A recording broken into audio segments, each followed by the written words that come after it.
Bonjour à toutes et à toutes, ou bonsoir, ça dépend à quelle heure vous voyez cette vidéo finalement. Aujourd'hui on se retrouve pour une nouvelle vidéo concernant cette fois-ci Punisher One Last Kill.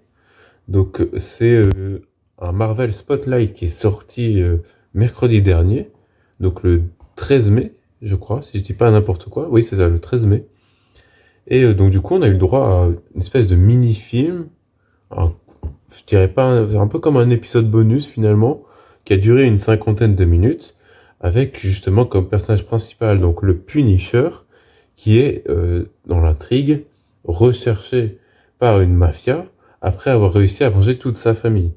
Donc à savoir que sa famille a été massacrée par des gangs, qu'il a réussi à la venger. On nous dit au tout début de l'épisode qu'il a réussi à la venger.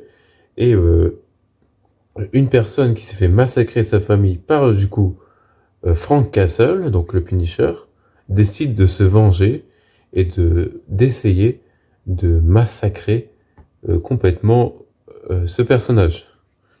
Donc on a cette intrigue-là et ça dure environ une cinquantaine de minutes avec essentiellement des combats, essentiellement une anarchie. À savoir aussi, je préfère le dire, mais de toute façon vous connaissez normalement si vous êtes habitués, mais au cas où on sait jamais, je vais faire ça avec spoiler. J'ai pas l'habitude de faire sans spoiler et je préfère toujours parler avec spoiler. Voilà, je préfère vous le préciser, mais pour moi c'est une base du truc, je préfère, j'ai plus de liberté. Donc à commencer simplement par des scènes qui sont hyper agréables à suivre, je trouve, en tout cas en scène de combat.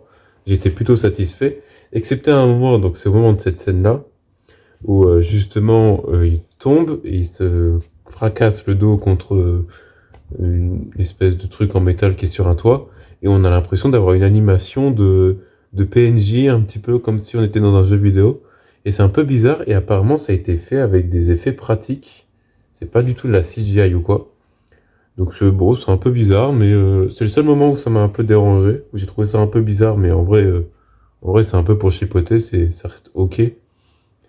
Mais globalement les scènes d'action sont hyper agréables à suivre, l'intrigue est très sympa. En soi, il évolue au cours de l'épisode, où au départ, il est essentiellement centré sur lui-même, où maintenant qu'il a vengé sa famille, il sait pas trop quoi faire. Il hésite même à se suicider, euh, puisque comme s'il avait plus aucun but à vivre, en fait, finalement. Et il décide quand même de se battre pour survivre contre les différentes personnes qui essaient de le tuer. Il fait un massacre, hein, littéralement, dans le bâtiment et même dans la rue. Mais surtout, il sauve des gens qui n'ont rien demandé, qui sont complètement innocents. Et, il a même sauvé une petite fille dans un commerce. Et c'est à ce moment-là, je pense qu'il y a eu un déclic, où il a pas sauvé que elle, de toute façon, il a sauvé d'autres personnes aussi au cours de l'épisode.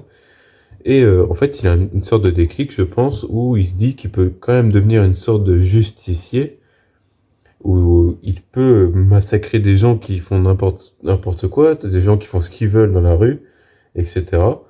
Et quand même être un symbole pour les enfants, parce que l'enfant lui offre, la petite fille qui sauve, lui offre une espèce de fleur en papier qu'elle a dû fabriquer.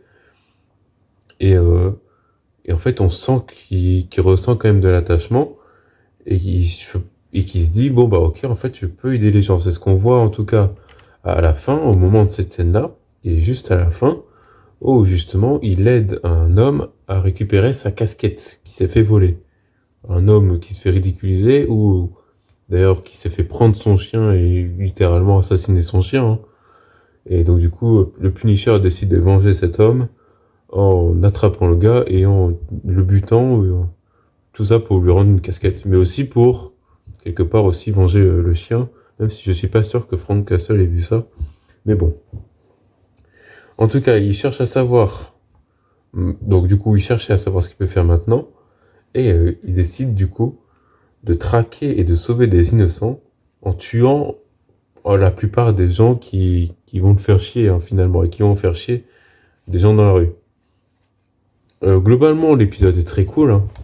Je vous conseille d'aller le regarder. Ne payez pas quand même un abonnement pour ça, parce que ça en vaut pas la peine non plus. Ça reste sympa, mais c'est pas non plus un truc de fou. Mais on aurait aimé en avoir un peu plus quand même. Sur 50 minutes, c'est un peu court. En fait, ça aurait été vraiment sympa d'avoir un truc vraiment plus long, peut-être un peu plus travaillé sur ce qu'on sait sur elle ou quoi, sur la méchante de l'épisode. Ça aurait été vraiment sympa. Mais globalement, ça reste quand même très cool.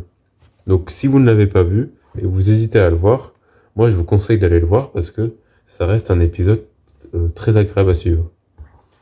En tout cas, pour moi, ce sera tout. J'espère que cette vidéo vous aura plu. Si c'est le cas, n'hésitez pas à vous abonner, à liker et à commenter, à donner votre avis vous aussi, si vous avez aimé ou pas.